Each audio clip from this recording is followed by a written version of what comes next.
Edge of Pursuit, Samantha's Odyssey chronicles the thrilling journey of Samantha Winters, a woman on the run from a dangerous past, seeking solace and a fresh start in the small town of Aztec. Haunted by the lurking presence of Gerard, an ominous figure from her past, Samantha's instincts are constantly on high alert. Her escape from Sebring, Florida, fueled by fear and desperation, leads her to the outskirts of Aztec, where she hopes to fade into anonymity. In the beginning, Samantha's paranoia seems unjustified, yet the nagging sensation of being watched persists. Despite her dwindling finances, she demonstrates kindness by leaving a generous tip at a local diner, a testament to her empathetic nature and understanding of the struggles of service work. Seeking refuge from her perceived pursuer, she enters a clothing store, where she's met with a less than warm reception but remains determined to blend in and evade detection. The narrative takes a dramatic turn when Samantha finds unexpected love and protection within the Freeze Pack, a community of werewolves. Chapters reveal a complex web of relationships, and the troubles that seem to follow the women destined to be the mates of these powerful beings. Samantha learns that the Aztec Club, where she eventually works, has a dark history involving arson and kidnapping, further intertwining her with the pack's fate.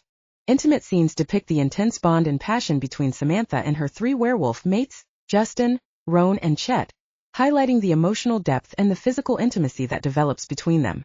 These passages illustrate not only the primal desires, but also the profound love and commitment that forms the cornerstone of their unconventional relationship. As Samantha becomes integrated into the pack, she grapples with the knowledge that her arrival has stirred up trouble, echoing the experiences of other female pack members like Michelle and Talia. This realization weighs heavily on her conscience, yet she finds solace in the unwavering support of her mates and the pack, who stand as her shield against looming threats. The novel crescendos with Samantha facing her fears head-on, finding strength in her newfound family, and playing an active role in safeguarding those she loves. It explores themes of resilience, acceptance, and the transformative power of love, all set against the backdrop of a world where the supernatural coexists with the mundane, and where danger and desire intertwine in a dance that ultimately leads to redemption and healing. Chapter 1. Samantha Winters felt eyes on her, and the hair on her nape stood on end. Where's that coming from? She didn't dare glance around the small-town diner, afraid that she would turn on her stool and come face to face with Gerard. He can't have followed me. The last place she thought she'd seen him was at the New Mexico border.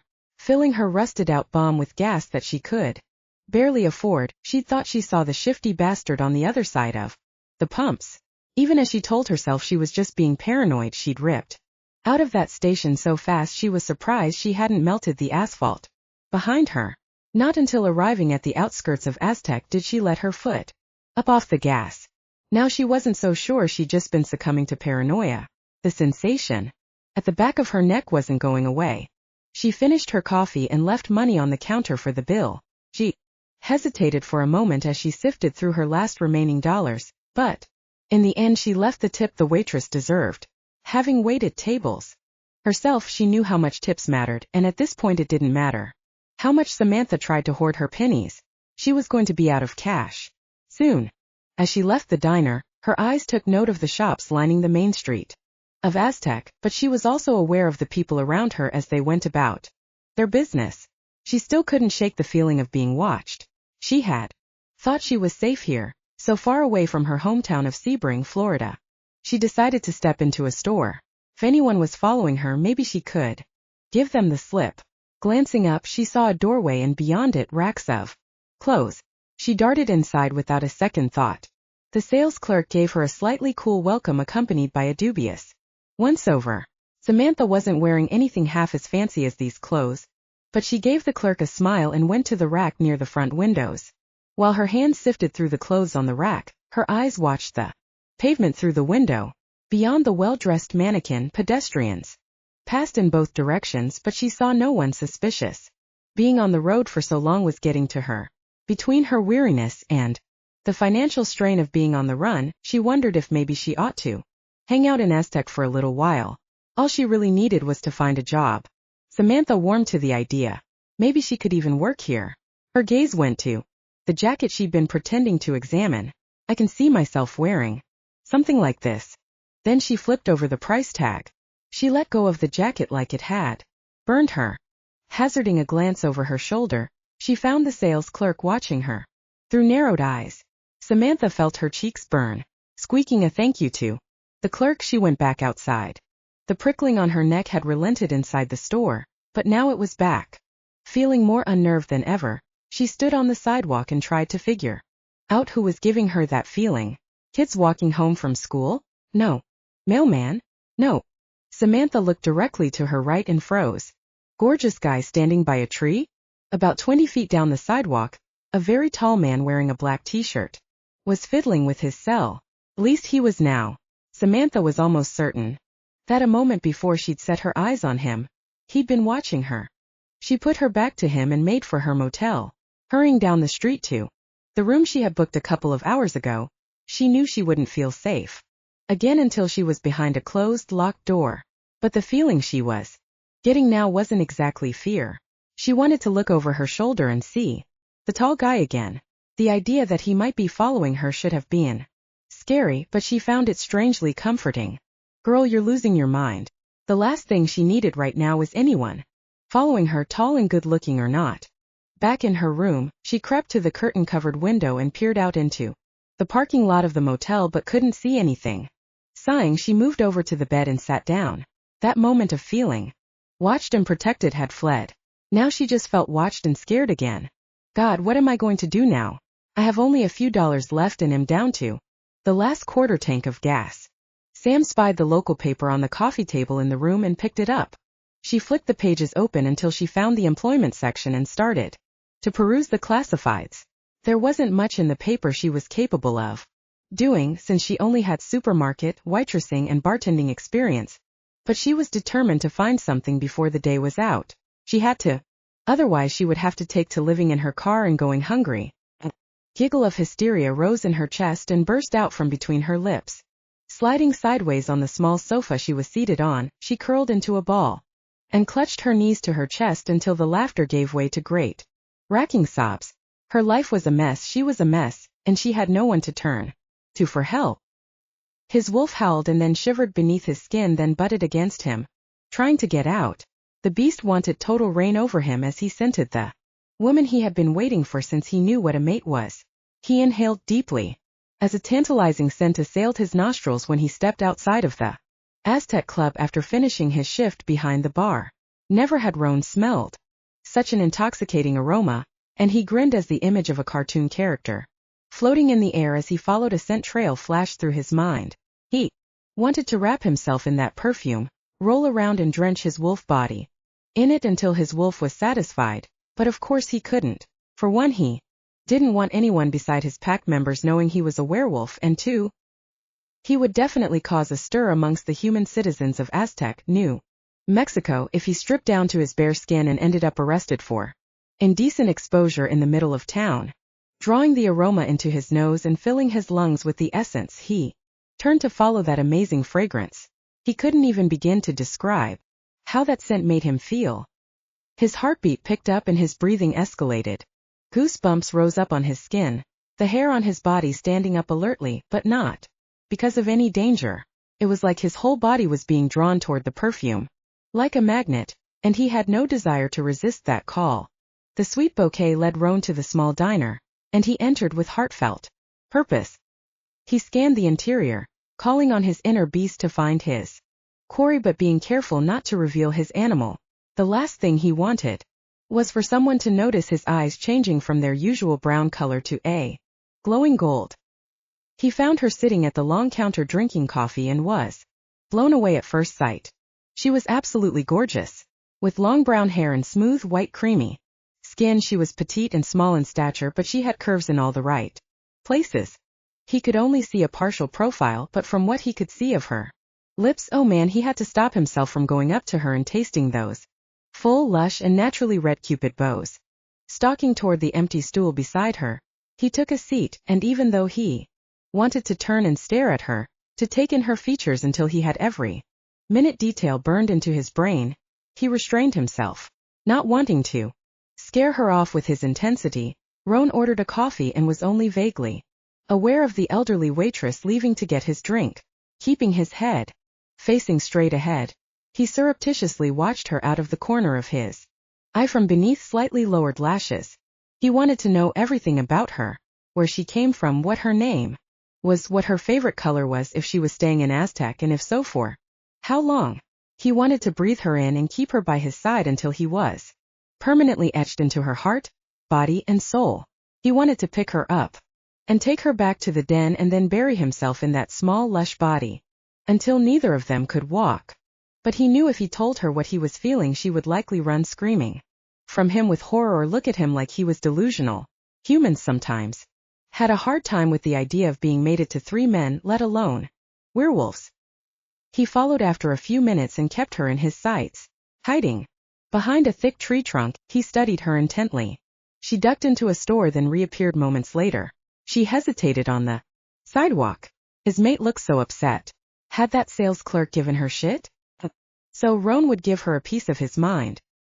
His mate turned toward him, and his enhanced sight caught the shimmer of tears in her eyes. He wanted to rush over to her and enfold her in his arms, wanted to offer her comfort. He wanted to know what made her so sad and what had caused the pain in her eyes. Roan followed her until she entered a room in the new Aztec motel. Sighing with resignation, he turned on his heel and hurried back toward his car, which he had left outside of the Aztec club. He needed to see his brothers and let them know he had found their mate. Roan got into his car and, instead of driving toward the pack house, eased out of the parking lot and headed toward the Aztec motel. The thought of leaving his mate when she might disappear was too much to bear. He parked his car and sat watching her door.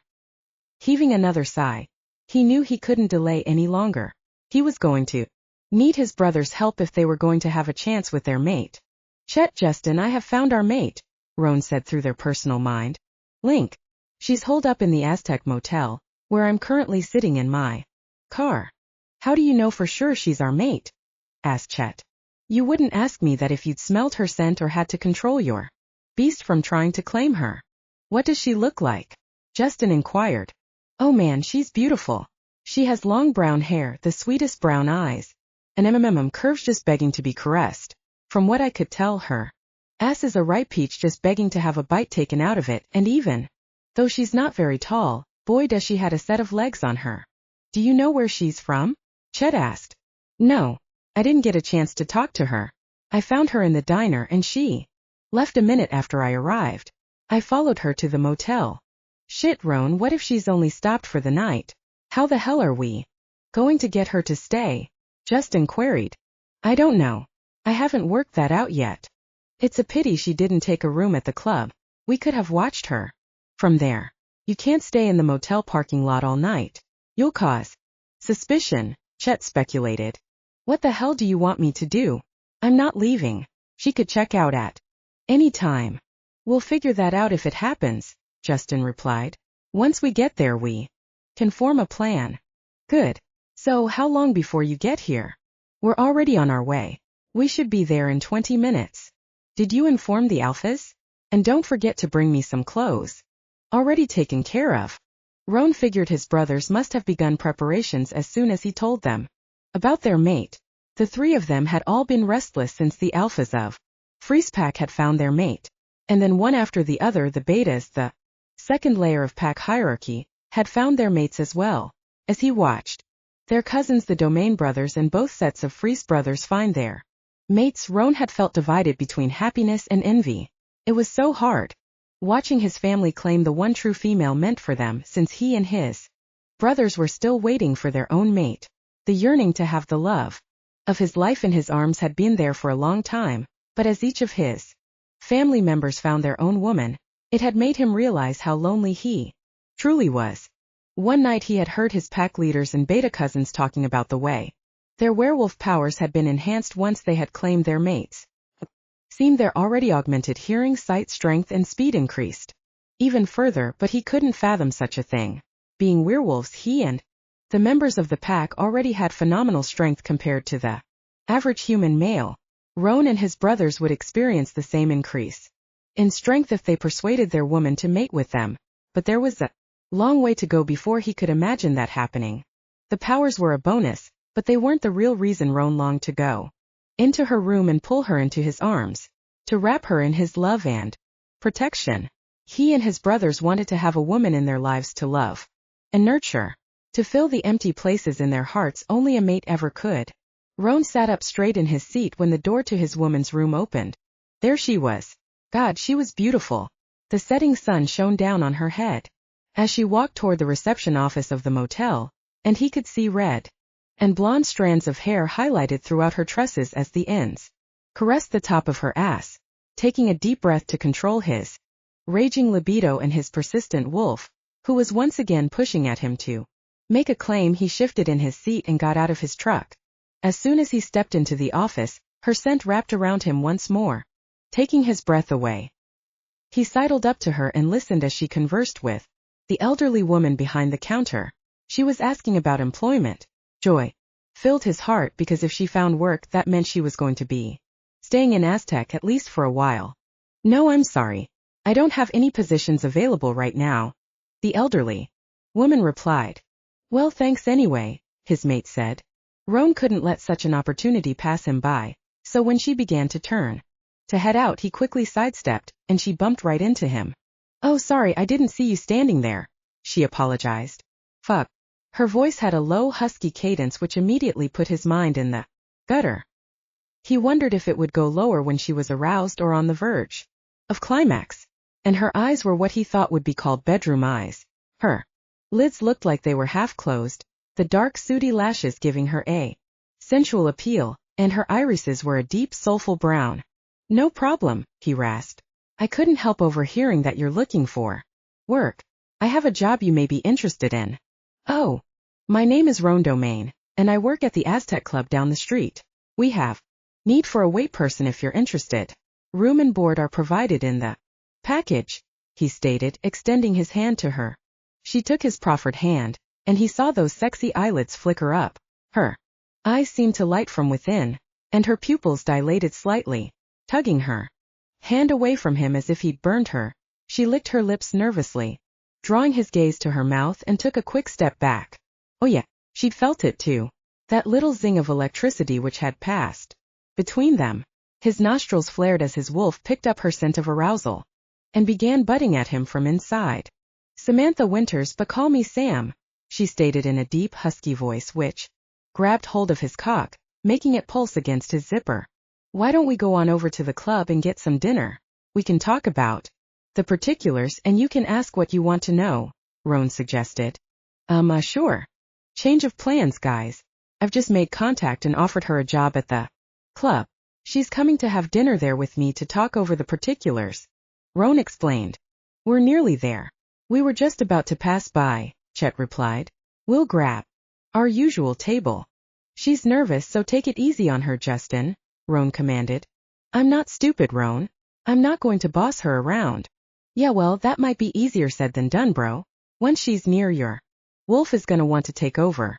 And since you're the eldest and the most dominant, I just want you to be prepared. Just shut up and get over here, Jason demanded with a growl. See, that's what I'm talking about. You need to back off tonight.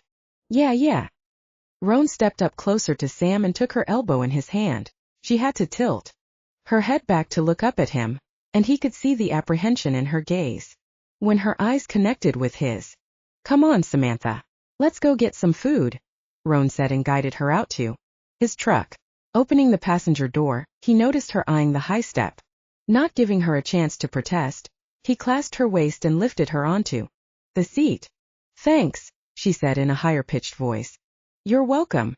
Roan closed the door and walked around to the truck, inhaling as much fresh air as he could so he could try and suppress his raging arousal. It was going to be pure torture in the confined space of his vehicle. The last thing he wanted was for his eyes to begin glowing in her vicinity. Chapter 2. Sam wondered how she had ended up sitting between two tall, muscular, hunky men with another sitting across from her.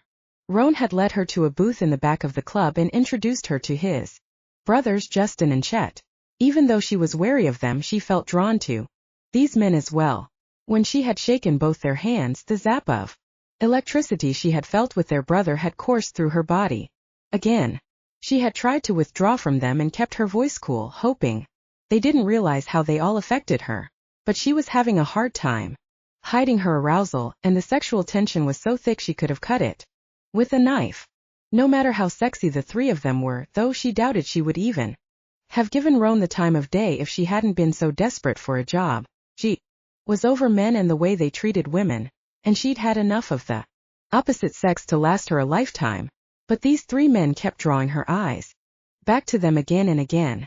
Shit, Roan was so damn hot, with his shoulder-length black hair and brown eyes. As she was short, his height of 6'2" made her feel small and petite. She had never thought about how she felt next to tall men until now when she was surrounded by them. Roan had wide shoulders which tapered down to a slim, taut abdomen and hips with long lithe legs and looked strong and muscular in a rangy athletic type of way. His brother, Chet, looked to be the youngest of the three but also the tallest, at about 6'6". He moved to the end of his seat and stood, staring at her. She slid her gaze away, in case he thought she was ogling him to wear. She wrung her fingers and glanced upward at him through her lashes. His tight t-shirt accentuated the rippling muscles beneath the cotton as he shifted, and he looked at her expectantly. His hair was a dark brown, almost the color of chocolate, and his eyes were hazel, a mix of green with brown and gold flecks. "What would you like to drink, darlin'?" Chet asked. Goosebumps rose on her skin as the deep cadence of his voice washed over her. "God, Sam, what the hell? You've only just met these men and your body's ripening from the sound of their voices. Get a grip, girl." Water, please," she answered, hearing the breathless quality of her voice, and lowered her eyes again quickly. Shifting her eyes to Justin, her breath caught in her throat. His irises were a deep stormy gray, and he was looking at her as if he wanted to devour her whole. His hair was dark enough to be almost black, but she could see traces of brown throughout. His shoulders were very wide, his biceps looked to be larger than she would be able to encompass with two hands, and he was packed full of rippling muscles. She didn't think he was as tall as Chet or shorter than Roan in height, but until she saw him standing she wouldn't be sure. Quickly diverting her eyes to her lap again, she tried to get her wayward mind and body to return from what she considered freakish reactions to three strangers. The three Domain brothers seemed to be a fair bit older than her 23 years, and she felt as if she was out of her element considering they appeared to be in their early to mid-30s. "What do you want to eat, sweetness?" Roan whispered in her ear, and she sucked in a gasp when his hot, moist breath caressed her flesh. Pardon?" she asked. Even though she had heard and understood the question, she wanted a little more time to get her body back under control, and she hadn't even looked at the menu, which sat in the middle of the table. "And what's with all the endearments? I don't even know these men." "Food, Sam. What do you want?" "A burger," she blurted and felt heat rise in her cheeks. "God, Sam, could you be any gawkier?" "A girl after my own heart," Justin stated from her other side. He must have shifted closer to her, because she could feel the heat emanating from his body, and his masculine scent assailed her nostrils. The smell of his sweat was so nice, mixed in with spicy soap and clean mail. It was so enticing she couldn't help taking a deep breath for another whiff. "How do you want your burger, sweetness?" "Pardon?" Sam asked, looking up at Roan. "Do you want a cheeseburger or one with the works, Sam?" "With the works, please," she replied just as Chet returned to their table. Gratefully reaching for the glass of water, she downed half the contents in one go and only looked up when she realized silence reigned around her immediate vicinity. "Do you want another of those, darlin'?" Chet asked. "No, thank you. I'm fine." Roan touched her arm to draw her attention but held a finger up when the waitress came to take their order. Once the waitress was gone again, he turned back to her. "We could use another waitress here, sweetness. Do you think you'd be interested?" "Yes. I've worked as a checkout chick, bartender, and waitress." "Well, you sound like you're exactly what we need," Justin said. "You realize that room and meals are included in the package?" "That seems to be very generous," Sam said hesitantly. "We like to take care of our employees, honey. Our cousins own this establishment and like to know that the people they employ are going to hang around for a while," Justin stated firmly. Sam could tell he wanted an affirmation that she would hang around too, but she couldn't make a promise she might break. So she lowered her eyes and didn't confirm or deny his unspoken question. "Where are you from, Sam?" Chet asked, breaking into the uncomfortable silence. "Florida." "What brings you to this neck of the woods?" Justin asked. I just felt like a change," she answered, shifting uncomfortably. "Are you married, sweetness?" Roan asked, and when she looked up she saw he was looking at her bare left ring finger. Divorced, she replied abruptly, not wanting to get into the particulars of her farcical marriage. If she opened her mouth to explain, she was scared the whole sordid story would come spilling out, and the last thing she needed was to see their pity at her predicament. So when can you start, honey? Justin asked. What? When can you start working at the club? He asked again. Oh, tomorrow if that's what you want. Are you sure you don't have to check with the owners before you hire me? No, darlin', we are running the club right now. Our cousins have more important things to oversee at the moment. If they didn't trust us, we wouldn't have complete control, Chet explained. And yes, you can start tomorrow. Does 3 o'clock suit you? Yes, that's fine. What do you all want me to do? You can help out wherever you're needed, Roan answered. Do you have any experience cooking, sweetheart? Yes, I often helped cook in the last hotel I worked for. I love to cook. I had planned on being a chef, but things didn't work out, Sam explained, and then cursed at her runaway mouth. She hadn't meant to reveal anything about herself, but there was nothing she could do since the horse had already bolted. Why didn't you, honey? Asked Justin. Sam began scrabbling in her mind for something to say without going into too much detail, and then she sighed with relief when the waitress brought their order. Shelley, this here is Samantha Winters. Chet introduced her to the waitress. She'll be starting work here tomorrow. Hi, Samantha, welcome aboard, Shelley said and gave her a wink. Nice to meet you. She then looked at the massive burger on the plate in front of her. Her stomach was all tied up in knots. She was so nervous, and she didn't know if she could stomach any food right now, but she didn't want to appear rude after the trouble the 3 Domain brothers had gone to by hiring her and ordering her dinner. She cut the hamburger in 4 and picked up a quarter. Taking a bite, she looked up as she chewed. They were all staring at her again. Chet caught her eye, and the corner of his mouth tilted up in a sexy half grin, but she hastily looked away again. By the time the 3 men had finished eating, Sam had only done justice to quarter of the burger but couldn't have taken another bite. Are you all right, Sam? Roan asked. Yes, she answered and looked up at him. He had a frown on his face, and he was looking at her as if he were worried about her. Don't be stupid, Samantha. The man doesn't even know you, so why would he worry for you? He's just being polite because you didn't eat much. If you're finished, why don't we help you pack up your stuff and move you in? Upstairs? Chet inquired. Oh, I had thought I could move in tomorrow morning sometime. I've already paid for tonight's accommodation at the motel. Okay. What time do you want to move tomorrow, honey? Justin queried. We'll be there to give you a hand. You don't need to do that. I only have a couple of bags. She turned to look at him. Staring into his eyes, she thought she saw his irises flash from gray to gold and back again. The hair on her nape stood on end, but when she blinked, his eyes looked normal and all expression was wiped from his face. Turning back to Chet when he spoke, she caught him glaring at Justin just before he pinned her with his gaze. Would you like another drink, darlin'? Yes, please. How long have you lived in Aztec? She asked, directing her question to Roan. We were born here, sweetness. Our family has been in this town for generations. Wow, it must be nice to have such sturdy roots. What about you, honey? Where in Florida did you grow up? Justin asked, taking the bottle of beer Chet handed him when he returned to the table. I spent my childhood in Sebring. Do you have any brothers or sisters, darlin'? Chet inquired. No. And your parents, do they still live in Sebring? Asked Justin. No, my parents are no longer living. They died 6 months before I finished high school, she replied emotionlessly. Shit, that must have been hard on you, Sam, Roan said gently. I survived. I finished school and was able to continue paying the mortgage with the small life insurance policy my dad had. Then I sold up, intending to use the remaining proceeds from the sale to go to culinary school. But you didn't go, did you, honey? Justin took hold of her hand. What happened? Sam opened her mouth to answer automatically, and then quickly closed it again.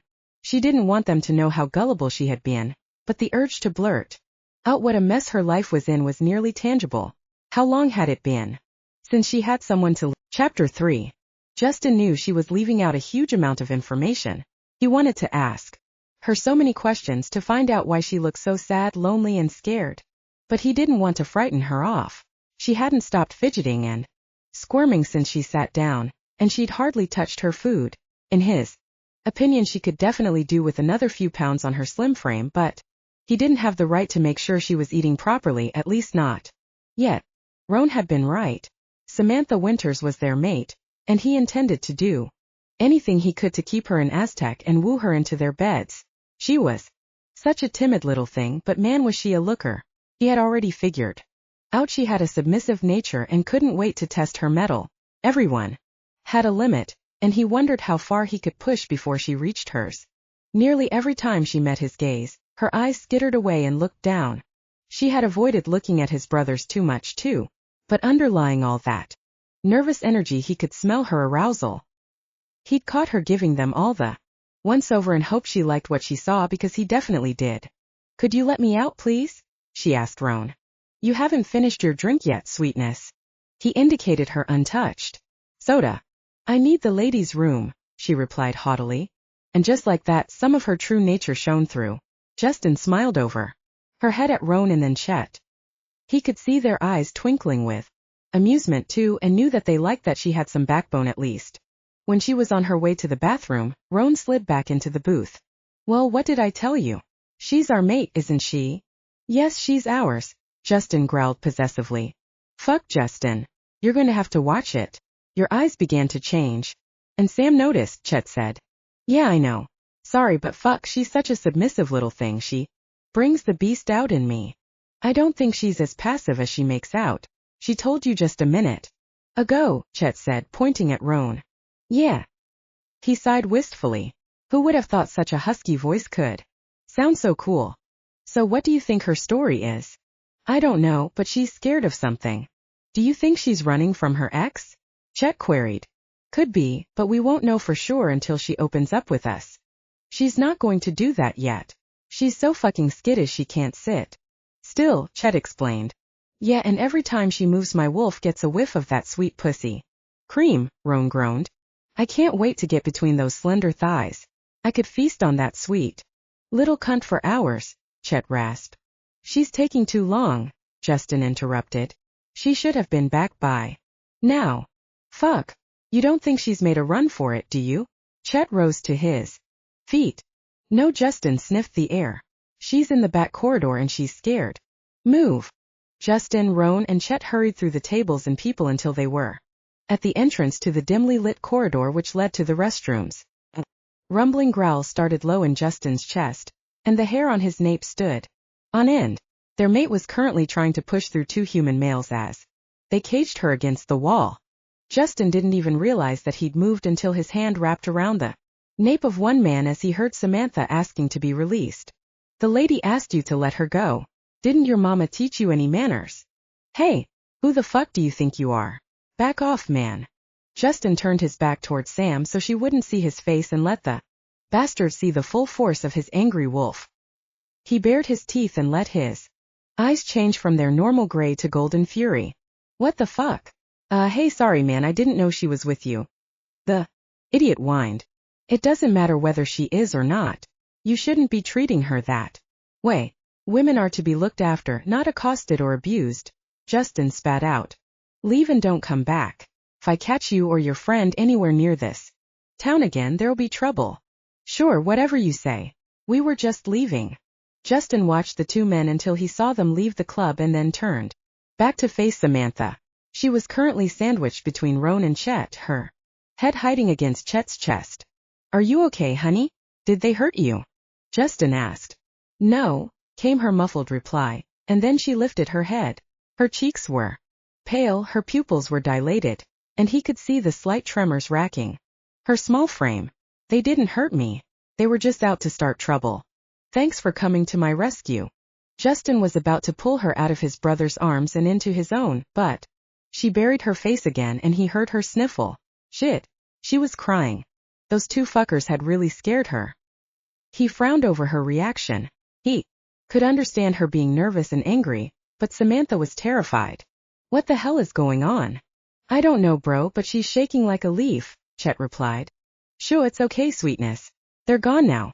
We won't let anyone hurt you," Roan said as he caressed her back. Do you think her husband abused her? Chet asked. I don't know, but I intend to find out, Justin answered firmly. Sam, come. Here, honey.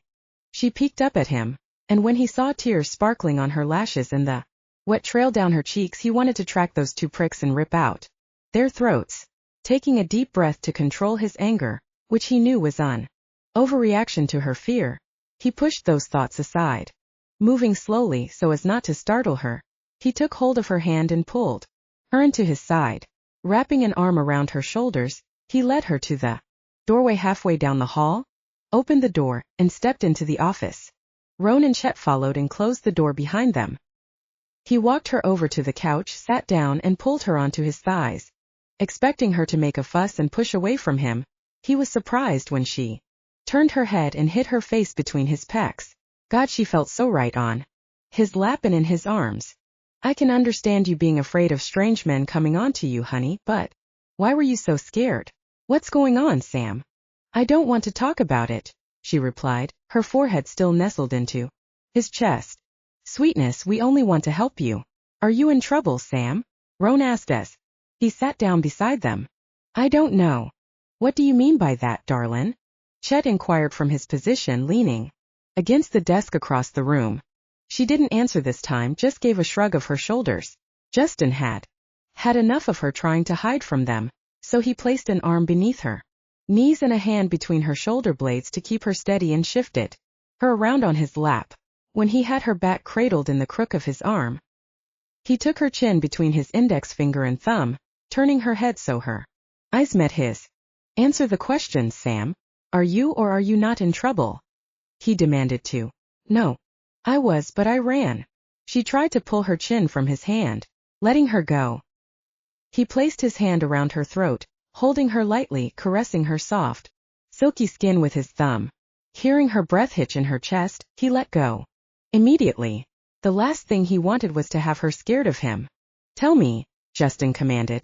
I don't want to talk about it right now, Sam stated with a haughty tilt to her chin.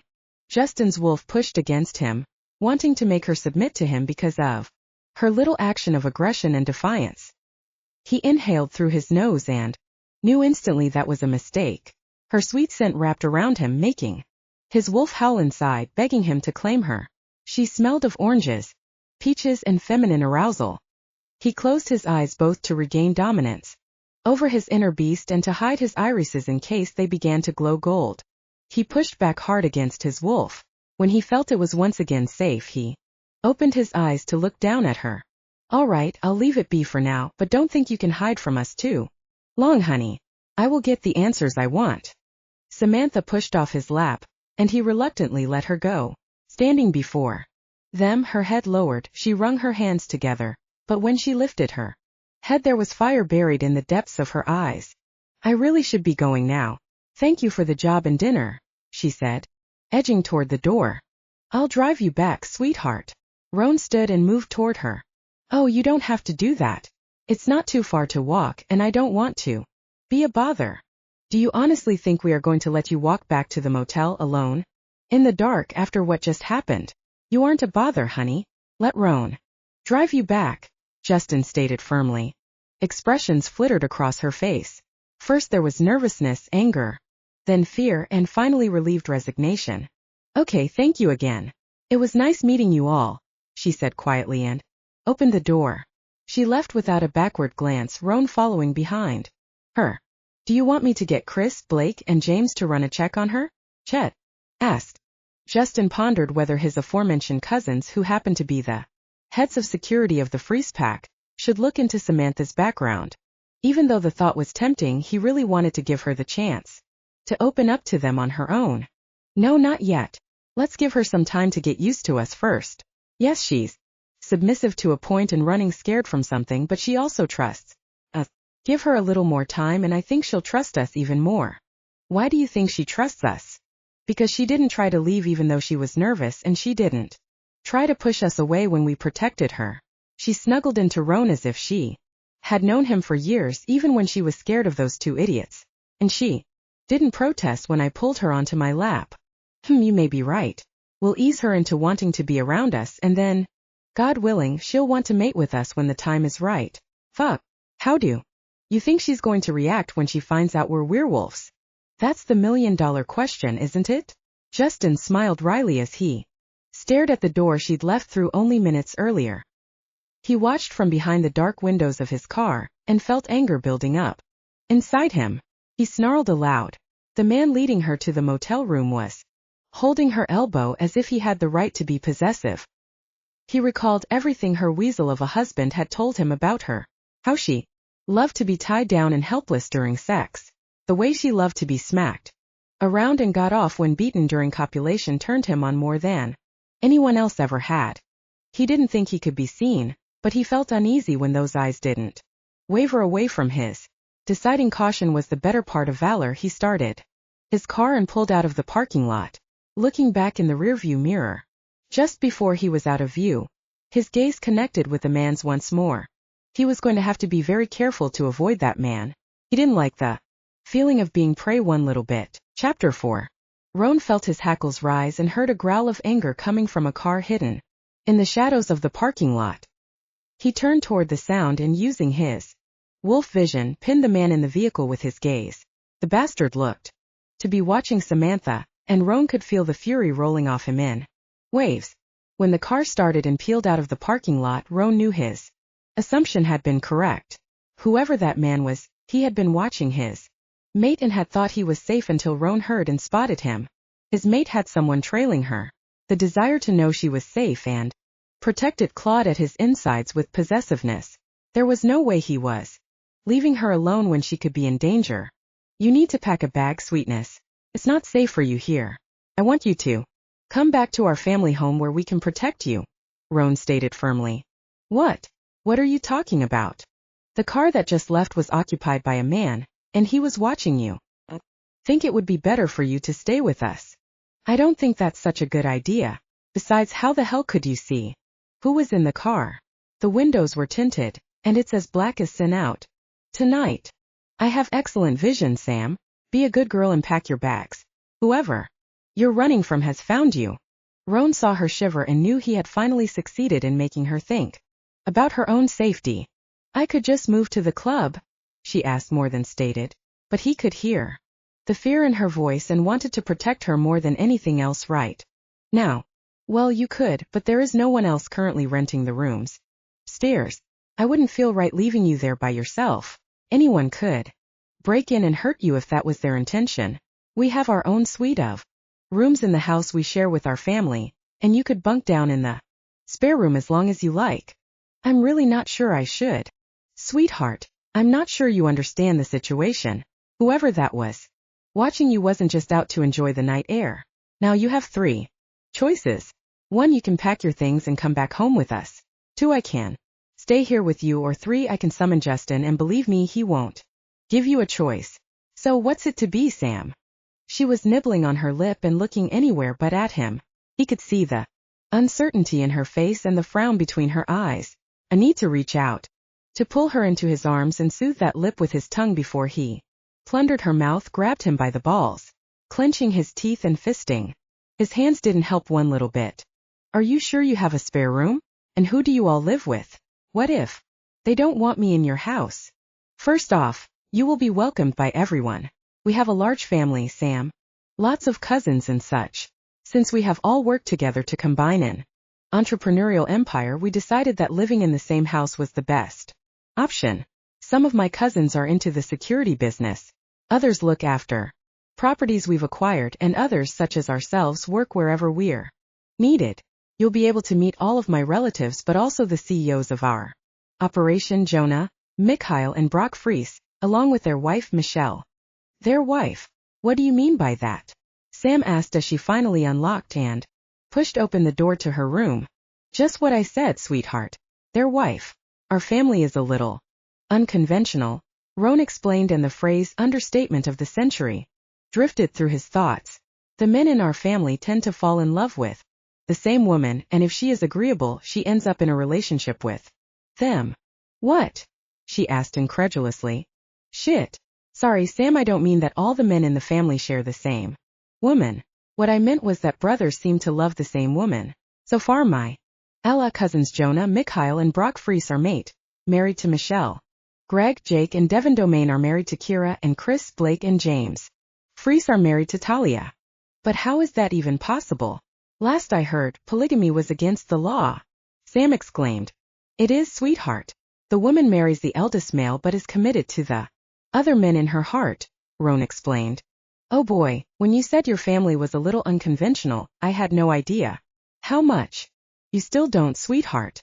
God, I wish I could tell you everything right now. And then take you to bed and claim you.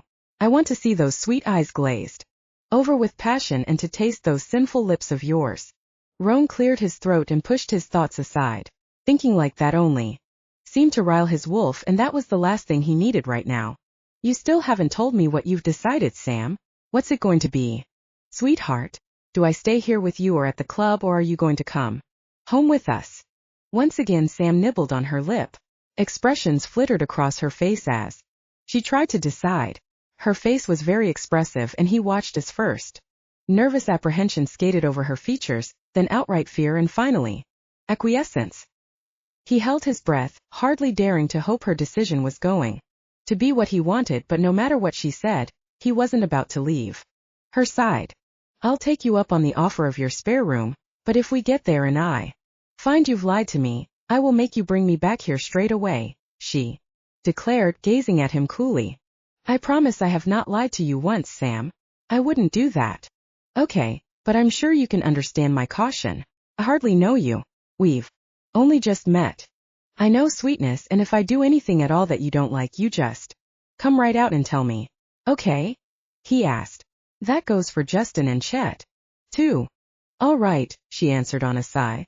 Do you need any help packing your things? No thanks anyway, but I prefer to do it myself. She began to do just that. Justin, Chet, there's been another change of plans, Roan said through his and his brother's intimate mind link. Sam is going to come and stay in our spare room. I'll explain later, but I don't want her to be alone. From now on, one of us will be with her at all times. I think whoever she's running from has found her. Fuck. I'm glad you were able to convince her to come home with us where she'll be safe. I'll contact Jonah and let him know we are bringing our human mate home so the others will know not to let her see their wolf tendencies. Justin replied. Shit, how is she going to react to the unconventionality of the relationships between our alphas and the betas and their mates? Chet asked with agitation. You don't have to worry on that score. I've already told her the men of our family like to share their women. How did she take that? Justin inquired. Much better than I expected. Even though she may trust us, she is still wary. So make sure you don't do anything to upset her. I don't think it would take much to send her running, Roan cautioned. Okay, I'll try to curb my dominant tendencies, but you and I both know it won't be long before we try to get her into our beds, Justin said firmly. Yeah, I know. Just try and give her a few days to get to know us. Okay. Yeah, I'll try, but I'm not promising. She wants us just as much as we want her. If she makes the first move, I'm not holding back. Sam finished packing and they walked back out to the parking lot into her car. Roan was appalled at the condition of Sam's rusted bomb of a car but didn't feel it was right for him to comment just yet. He made sure to get a good look at the tires. Seeing they had plenty of tread, he sighed over the fact she had at least one thing safe on her car, but there was no way he could tell the condition of the brakes, and he wasn't about to let her drive that piece of junk without checking. Let's go and pick up Chet. He wanted to drive back with me, then we can come and get your car, sweetheart, he suggested in a light tone, not wanting her to know he had an ulterior motive. That's not necessary. I'll follow you to the club. You'll save on gas that way. Her last statement and the condition of her car made him realize she was broke. Oh honey, you are in financial trouble as well, aren't you? Taking a deep breath, he knew he was going to have to relent. Thank goodness it was less than a mile to the club. He didn't want to have to explain his protectiveness toward her by clarifying he didn't want her driving that piece of shit. Okay, but when we get Chet, I want you to let him drive your car. These roads aren't familiar to you, and I don't want you getting lost. Are you ready, Sam? Yes, lead the way, she replied. They both got into their cars and headed out of the parking lot. Roan sighed with relief when he pulled up into a parking space outside the club. He'd already contacted his brothers through their link to tell them he wanted Chet driving her car. Once she was in a relationship with them, the first thing he planned to do was buy her a brand new vehicle. He and his brothers were quite well off and didn't have to think before they spent any money. It came in handy, having a productive family that had great business acumen. They had invested money over the years and those investments had proved very lucrative. Chet was waiting for them on the pavement and headed toward Sam when she pulled up. Justin had gone on to the den ahead of them, intent on warning the pack members of their mate's arrival and also to make sure the spare room was ready for her. He watched as Sam scooted across the seat to let Chet take the wheel, put the car into reverse and headed home. Samantha looked at Chet's profile as he drove her junk heap. She was embarrassed about the state of her car, but there was nothing she could do about it. All her money had gone into paying the bills and keeping a roof over her and Peter's heads, and then after she had left her home she'd had to work from hand to mouth. Sighing, she turned away from Chet to stare out the side window. She was so tired of being alone and working just to survive.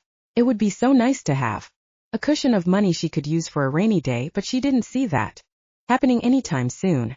Pulling her optimistic personality to the fore, she thought about how thankful she should be to have landed a job so quickly when she needed it. She was also on her way to the Three Domain brothers' home. The first thing she was going to do was find out how much they were going to charge her for leasing a room with them, and then she intended to bathe and crawl into bed. It had been so long since she'd had a decent meal and a good night's sleep. You need new brake pads, darlin'. I can feel and hear metal grinding when I push on the pedal and the steering's pulling to the left, Chet said. What I really need is a new car, Sam replied with a weary sigh. Well, don't worry about it now, Sam. Maybe I can have a look at your car for you, Chet suggested. Oh, really? I would appreciate it if you could. I know my car isn't safe. You bet I will, darlin'. But since you'll be living and working with us, I think it would be wise if you got a lift into the club with one of us. Roan. And I have the most shifts, and Justin just fills in occasionally. What else does Justin do? She asked curiously. Oh, he helps our cousins Chris, Blake, and James with the security business. Blake is a doctor and doesn't really have much time to deal with that side of things anymore, so Justin is taking over from him. Oh, well, it must be nice to have a medical practitioner in the family. You have no idea, Chet muttered.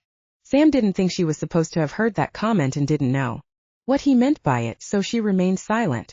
Just as she was beginning to think her tired, burning eyes were going to close on her, Chet slowed the car and turned onto a driveway, in through great big wrought iron gates. She turned back and watched them close automatically. For a moment she felt trapped and had trouble taking a breath, but she threw off her paranoia and looked back to the front. The house that came into view took her breath away. It was so big and so beautiful. The image of large plantation houses with their white columns flashed through her mind. As gorgeous as it was, she felt as if she should ask Chet to turn her car around and take her back to town. She didn't belong here. These people were obviously wealthy and she didn't have 2 nickels to rub together. How the hell was she supposed to stay here when she couldn't afford anything but chain store clothes, and even then that was sometimes a stretch? Often she'd had to resort to shopping in the second-hand stores. What the hell are you thinking, Sam? You should be demanding that he take you to the club. But she didn't want to be alone anymore. She was sick and tired of being scared and lonely. These 3 men drew her like a magnet to metal, and even though she had no idea why, she was curious enough to find. Chapter 6. Sam leaned back against the door and groaned quietly. What the hell had she been doing? The image of Chet looking at her breast just before he sucked a nipple into his mouth heated her face with unparalleled desire. She couldn't believe she had let the man kiss her and nearly fuck her up against a wall. For God's sake. When she had looked up into his eyes, they had been a glowing gold color. The sight had awed her and also made her more than a little nervous. She'd never seen anything like it before. When he had growled at her to lock herself in her room, she had been too dumbfounded to question him. Easing away from the door, she moved to the bed, removed the robe, and slid between the sheets. It was going to be a long night. Just as her head settled on the pillow, she flinched at the sound of a wolf howling into the night. That sound made her heart clench. It was so full of sadness and loneliness. She wanted to get dressed, go outside, and comfort the animal. Get a grip, Sam. The only thing you would get, if you could even find the wolf, is dead. He would eat you for his dinner. Pushing her whimsical thoughts aside, she sighed and closed her eyes. Gee. Hoped the man who had been watching her from the car hadn't been Gerard long. It was probably just a coincidence, but she'd been too nervous to take any chances. Maybe he had lost her trail or finally come to realize that she really wasn't interested in him. That man scared her more than Peter had, and that was saying something. Sadness engulfed her as she thought of the child she had lost. Even though she had only carried her baby for 2 months, grief would still rear its ugly head and swamp her from time to time. She'd hardly had any time over the last 6 months to think of her loss, but being around the 3 Domain brothers made her dream the impossible. Her thoughts were so convoluted she didn't know where her own mind was. She pictured herself cradling a baby against her chest while she fed it and the 3 sexy brothers watched her. The image was so real in her mind that she could smell their unique scents and nearly feel the weight of her child against her skin. Tightness took hold of her chest, and tears tracked down her cheeks. Pain racked her as she thought of the baby she had lost and would never be able to hold, love, or nurture. She hadn't even known whether her fetus was a boy or a girl. Pushing a fist against her mouth to stifle her sobs, she cried for her loss. The loss of never being able to hold her baby in her arms or to smell the sweet scent of her child or to have the opportunity to guide him or her into adulthood. She would never know the joy of looking into her baby's face, seeing it smile at her with the unconditional love only a child could give. Burying her face into her pillow, she sobbed, great racking sounds of grief. She'd really only cried once, and that was the day she had lost her beloved child. Trying to keep a roof over her head and then holding off Peter's friends and colleagues had taken all her concentration, but for some reason, being with these men brought it all to the forefront of her mind, and she couldn't hold her emotions in another moment. She cried and cried and cried, oblivious to her surroundings. She heard a faint click but was too caught up in her own grief to take much notice. Warmth penetrated her skin as hands lifted her and then surrounded her. She was pulled into comforting arms. When the tears finally slowed and the pain receded slightly, she became aware of the fact that she was totally naked in the arms of the 3 Domain brothers. She hit her face against Justin's chest, knowing how ravaged she looked after such a crying jag, but sighed with contentment at being surrounded by all 3 men. She was sitting sideways on Justin's lap with Roan at her back and Chet close to her front. Chet was looking at her with such worried concern as he rubbed a hand up and down her arm in soothing strokes. Roan was rubbing her back while Justin was stroking her hair. Sure, it's okay, little one, everything will be all right, Justin murmured. Sam was only spasmodically hiccuping now but was thankful for the reassurance these 3 men offered her. Roan reached out and took her chin gently into his hand, tilting her head up and away from her protective haven. Do you want to talk about it, sweetness? And minus not yet, Sam replied in a voice husky with tears. Why don't we all go to the kitchen and get a drink? Suggested Justin. Oh, minus okay.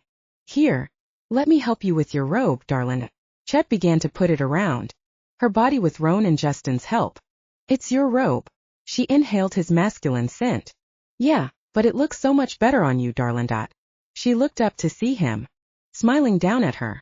When she was covered with the sleeves rolled back so she could see her hands, Sam smiled at the 3 men. She was about to follow Roan to the door, but Justin scooped her up into his arms and carried her. I can walk, you know. I know you can, honey, but I love the way you feel in my arms. Justin smiled down at her. What do you want to drink, darling? Chet asked as Justin sat down at the kitchen table with Sam seated across his thighs. Tea, please. Lean back and relax, Sam. Justin helped her get comfortable so he could support her back with his arm and shoulder. Roan sat down across from her, and when Chet had finished making the drinks, coffee for them and tea for her, he sat on the chair next to them. They sat in companionable silence until she had drunk half her tea, and then Justin spoke. Talk to us, honey. Tell us why you are so sad. Sam couldn't keep quiet anymore. She needed to purge what she had kept bottled up inside so it wouldn't destroy her, so she began talking. I married young at the tender age of 18, and had planned to go to culinary school, but that never happened. My husband didn't want to waste money on me, so I put my plans on the back burner.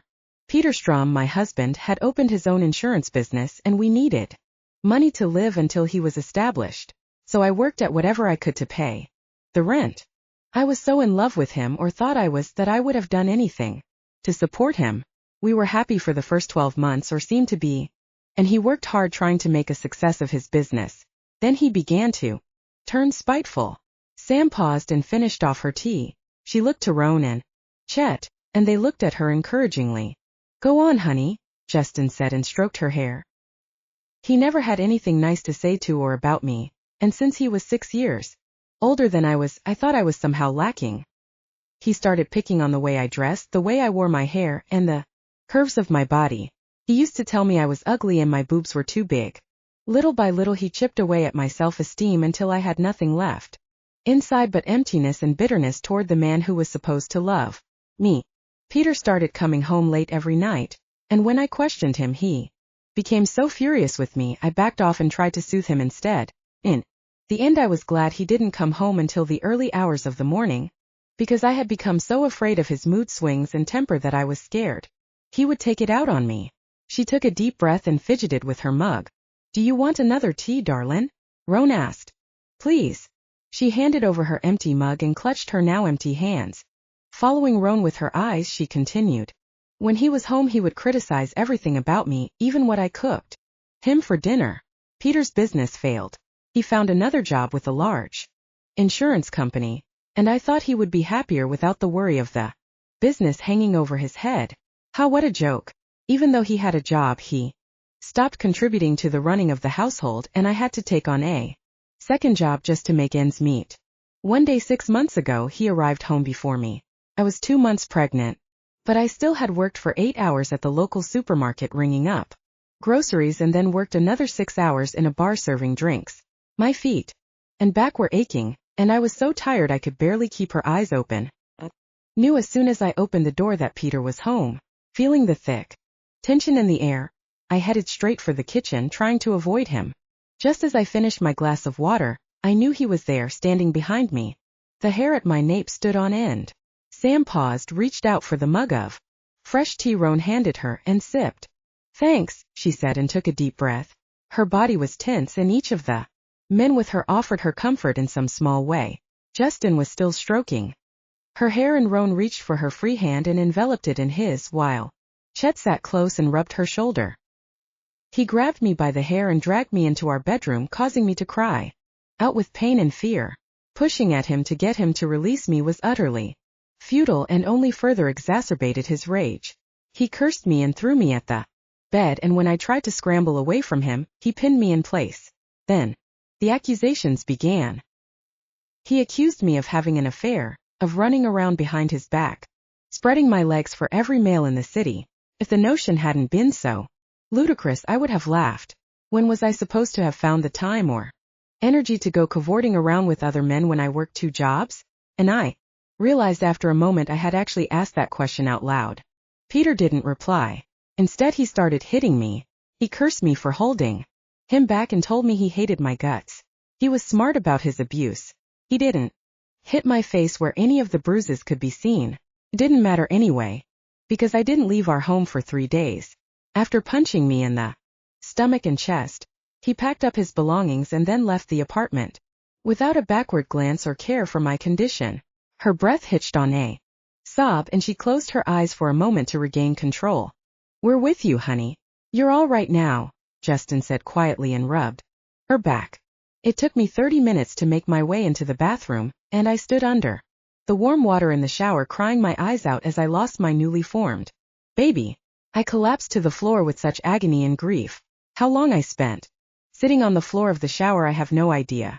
I only remember the cold water finally penetrating my pain-filled heart and body, and I literally crawled from the cubicle. I existed in a catatonic state of grief and pain for days on end, but I finally came to terms with my loss, pulled myself together, and began to live again. Roan moved from his chair and began to pace the kitchen. She couldn't see his eyes as his head was lowered, but she could see the muscle in his jaw ticking, and his fists were clenched. Chet's body had hardened with tension, and he was gripping the edge of the table with his fingers so hard that his knuckles were white. She wasn't prepared to look at Justin but wondered why they were so angry. She was the one who had been abused and lost her baby, not them. I know I should have gone to seek medical help, but I was so humiliated at What my husband did to me, I didn't see anyone. Took me 3 days to be able to move without hunching over, and by that time I had lost both my jobs. I eventually sought out medical attention and was told I was lucky that my reproductive organs hadn't been affected by the attack. Of course I told my doctor I had been mugged, since I didn't want to see sympathy or pity in those kind eyes. Peter sent me divorce papers and our divorce was finalized in quick succession. What I didn't realize was that my husband had spread the word amongst his seedy work colleagues at the large insurance company he worked for, saying that I would spread my legs for anyone. I found another job and was working in a small cafe, barely earning enough to pay the rent, and the door knocking started. I was so scared to find strange men standing outside my apartment door leering at me until I slammed the door closed in their faces. After questioning one man about why he was at my door, he apologized for harassing me and he told me what Peter had done. Most of the men must have received the message because in the end I just didn't bother to answer the door at all. But there was one man who kept persisting, and I was scared by the cold, evil look in his eyes. He introduced himself as Gerard Long, and every week after that, without fail, he would pound on my door until I called the police on him. Things were quiet for a while, but then he started up again. Only this time he somehow managed to get a hold of my phone number and used to whisper all the nasty things he wanted to do to me through the phone. He was such a sick individual, and he scared me so much that I packed up my stuff, ended the lease on the apartment, and left town. I worked from town to town, state to state, until I arrived in Aztec, she stated emotionlessly and took a deep breath. Now that she was finally finished, she was totally exhausted and emotionally drained. Her eyelids were too heavy to keep open, and she snuggled into Justin and gave up the fight. Fuck. Our little mate has been to hell and back, Justin said quietly, careful not to wake his precious bundle. He rubbed his cheek over the top of her head and inhaled her exquisite citrus peach scent. If I ever get my hands on her ex, I'm going to rip him apart, Roan said in a deep growl. I can't believe why. Fuck, Chet exclaimed in anger. I don't know, but we have to protect her. One of us is to be with her at all times, Justin commanded. I don't care how much she argues she isn't to be left alone. Do you think the guy who was watching her at the motel is the one who's stalking her?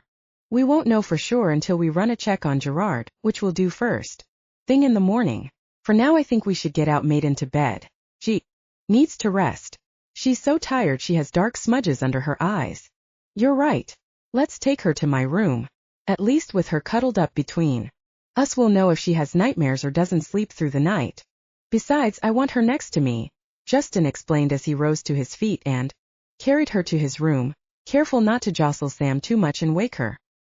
He gently placed her in the middle of his large bed, and his brothers helped him get the robe off her, and then he slid in beside her.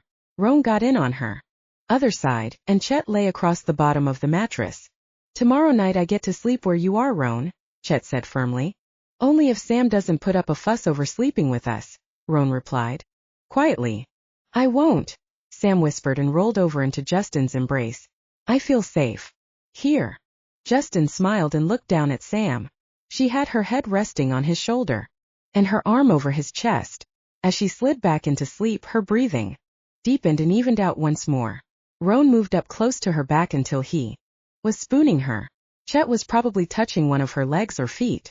It was a wolf trait to want to be touching the people they loved, especially their mate. She was such a tiny little thing compared to him and his brothers, but she felt so right being here in his arms. She trusted them. That was a good start. He just hoped after they told her what they were she would still feel the same way about them. Sam was fighting against waking. She was so warm and content she didn't want to surface to face another day. Shifting her legs, she froze when they connected with hard bodies. Sighing, she remembered Justin had placed her into his bed and Roan and Chet had got in as well. No wonder she was so hot. She was surrounded by 3 tall, muscular, handsome men. She didn't want to wake up because reality would then intrude and she would have to get up. Today was her first day to start work at the Aztec Club, and even though she looked forward to earning money and being financially independent again, she was too comfortable to want to move. Morning, honey. Justin's deep cadence broke the silence. How are you feeling? Sam lifted her head and squinted through sleep-heavy lids, her gaze connecting with his. I'm good. Glad to hear it, sweetness. Do you want some coffee? Roan asked from behind her and nuzzled her neck. That would be nice. Why don't you go take a shower, darlin'? And by the time you're done, the coffee should be ready, Chet suggested. Sounds good. What do you usually have for breakfast, honey? Just coffee. Well, that's going to change starting now, Justin stated firmly. You need to start your day off right, honey. Come on up and at daylights. Burning. Okay, Sam replied and shivered when the covers were pulled away from her body. Shit. I'm naked. When did that happen? Then she remembered her crying Jag and telling these three men about how she had ended up in Aztec. She had fallen asleep on Justin, and he had carried her to his bed. He must have removed her robe so she would sleep more comfortably. God, you're sexy, darlin', Chet said in a deep, gravelly voice. Thanks. She felt her cheeks heat. You don't need to be embarrassed, sweetheart. Your little body is beautiful. And perfect, Roan rasped. Go on, honey. Go and get your shower, Justin suggested and helped her up. Sam snatched the robe from the floor and quickly covered her body suddenly. Feeling very shy, she didn't care that her hands were hidden in the folds of material as she left for the bathroom. What worried her the most was that she could smell her own arousal. God, she hoped they couldn't sense how much she wanted them.